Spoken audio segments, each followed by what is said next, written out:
Last report, Sister L. Si Department of Interior and Local Government Secretary Remulla hiniling ang 1-year extension sa serbisyo ni Police Brigadier General Hansel Marantan. Detalye balita mo, RH52, Edniel Parosa. Edniel. Isang taong extension sa active service, Lakay at Sister L. Ang formal na hiniling ni Interior Secretary John Vic Remulla sa National Police Commission para sa serbisyo ni Police Brigadier General Hansel Marantan. Kinonfirma ngayong umaga ni Remulla sa PNP Press Corps ang nag-leak na sulat sa NAPOLCOM bago ang mandatory retirement ng general ngayon sa buwan ng Hulyo. Nakasaad sa liham ng kalihim sa NAPOLCOM ang importansya ng trabaho ni Marantan sa mga tinawag niyang critical at ongoing high-impact operations na si Marantan umano ang namumuno. Hindi naman binanggit ni Remulla sa nabanggit na sulat kung ano-ano itong mga critical at high-impact operations na pinamumunuan ngayon ni Marantan. Kasalukuyang Direktor ang General ng Police Regional Office Calabarzon, Lakay.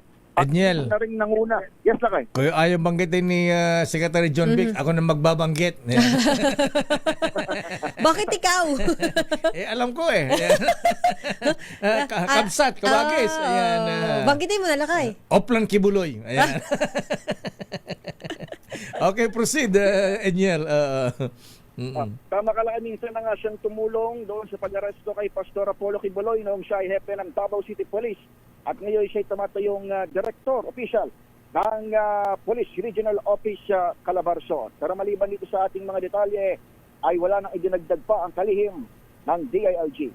Ako, si Edniel. Teka muna, mukhang favorite talaga. Nagkaroon lang ng pelikula si General Hansel Marantan. Actually, pangatlong extension na yata ito, Edniel.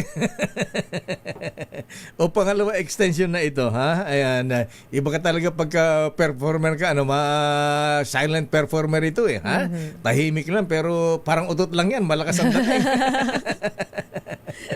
Sabi nga Lakay, talagang natabunan din siya noong panahon ng pag-aresto kay Pastor Kibuloy dahil mahusay din talaga si General Torre na Siyempre, Region 11, Davao Region. Si General Marantan nooy Police Colonel ay Davao City Police Chief. Pero ngayon Lakay, sa maliban nga doon sa kanyang assignment, Director ng Calabarzon, ay may binabanggit si Secretary John Vic na ongoing, ibig sabihin nagpapatuloy na high-impact operation.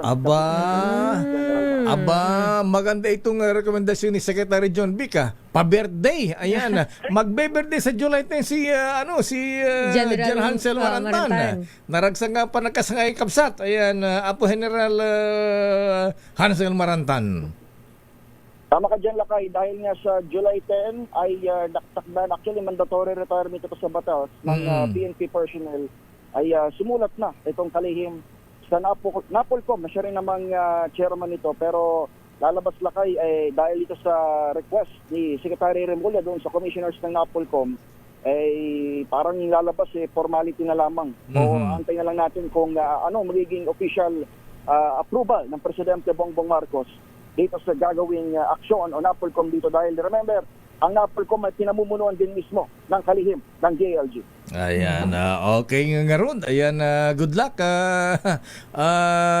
Kuyang General Hansel Marantan. Ayan, magparamdam ka daw sa TM Calaw Masonic Lodge number 136. Okay nga ron. Ayan, good luck. Ayan, at congrats. Ayan, in advance kay General Hansel Marantan. Maraming salamat, Edniel. Happy birthday na rin kay General Hansel Marantan. Balik sa inyo, Lakay at Tisel. And so this